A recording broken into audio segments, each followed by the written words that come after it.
Dear student, आज मैं आप सबको बताऊंगा Hahn Banach theorem for complex vector space. इसके पहले मैंने हान-बनाक थ्योरम रियल वर्जन उसका बताया था और अब ये Hahn Banach theorem for a complex vector space को बताऊंगा।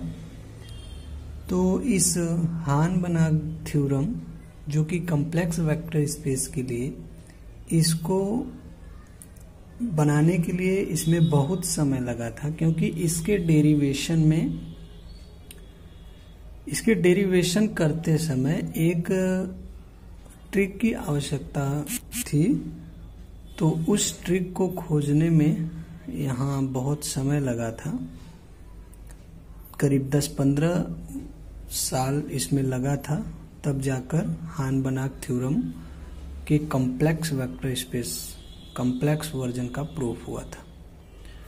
तो आज मैं इसमें डिस्कस करता हूँ इसके स्टेटमेंट को।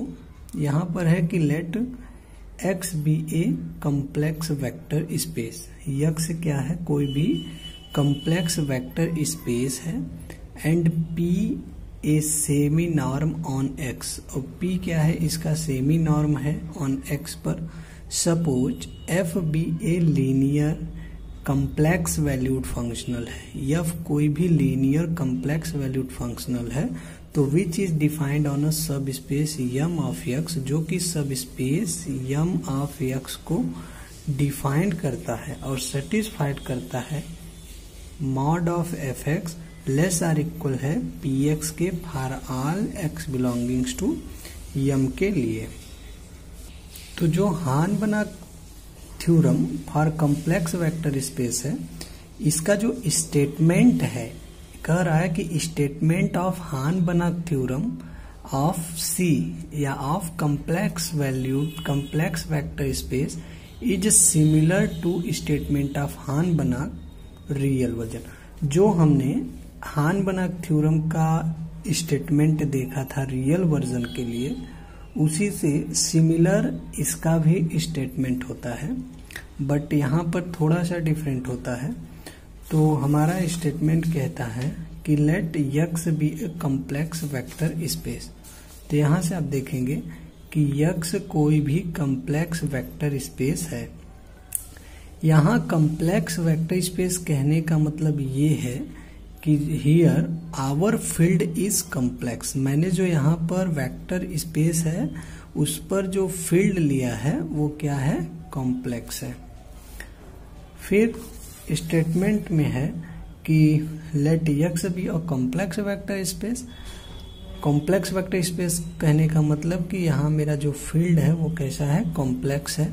और P a semi norm on X. और पी क्या है? सेमी नॉर्म ऑन एक्स है, जो कि डिफाइंड है किस पर? यक्स पर। तो यहाँ से उसी स्टेटमेंट को समझाया गया है कि यक्स हमारा कोई भी कॉम्प्लेक्स वेक्टर स्पेस है। Here our field is complex. और मेरा फील्ड कैसा है? कॉम्प्लेक्स है। यदि P be a semi norm, P कोई भी सेमी नॉर्म हो जो कि डिफाइंड ऑन एक्स, यक्स पर डिफाइंड है।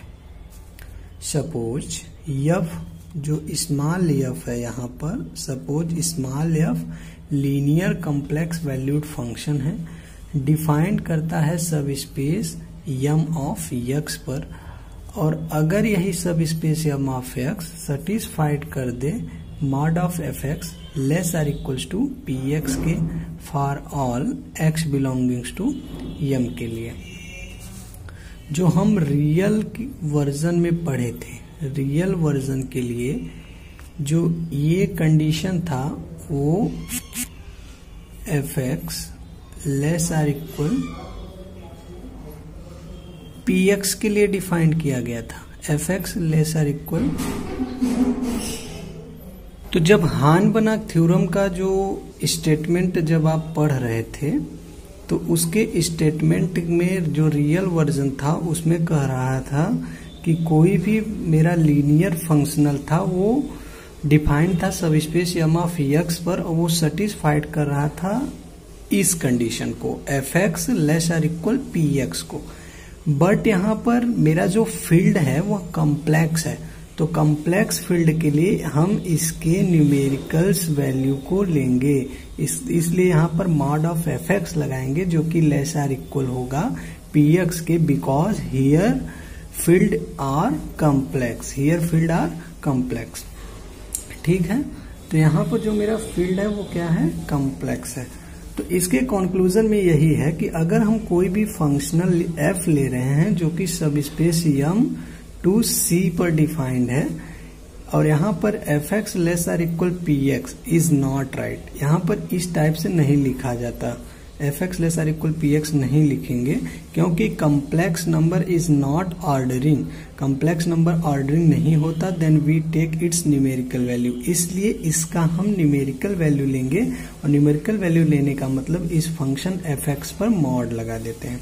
तो यहाँ से फॉर कॉम्प्लेक्स फील्ड के लिए for all X belongings to M पर जो फंक्शन होगा, मतलब जो रिलेशन होगा वो इस टाइप से होगा, mod of F X less or equal हो जाएगा पी एक्स के।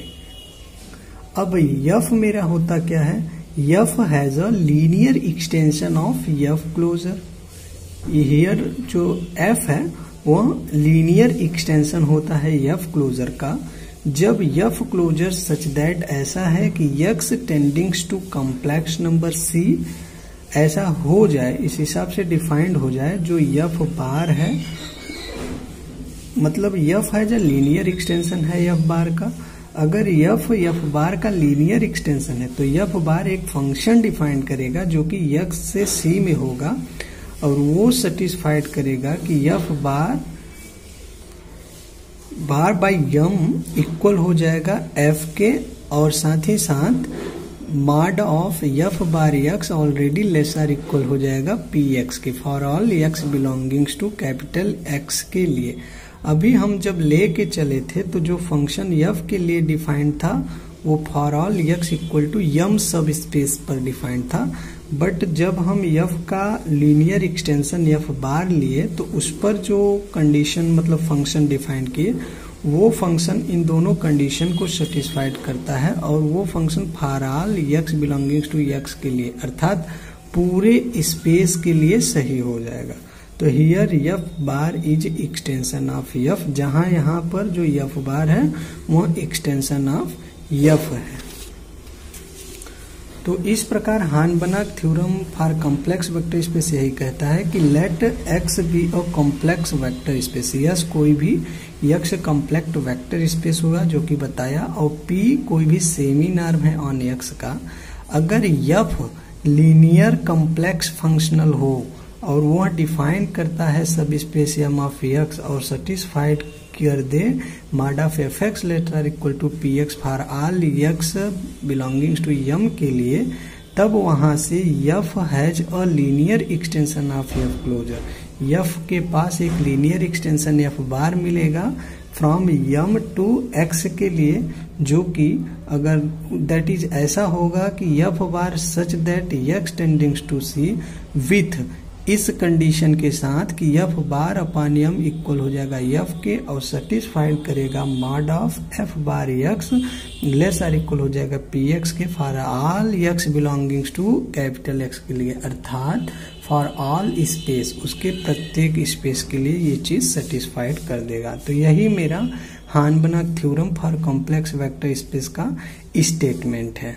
तो मैं अपने नेक्स्ट लेक्चर में इसी हान-बनाक थ्योरम के कॉम्प्लेक्स वेक्टर स्पेस के जो स्टेटमेंट है इसका डेरिवेशन करेंगे। धन्यवाद।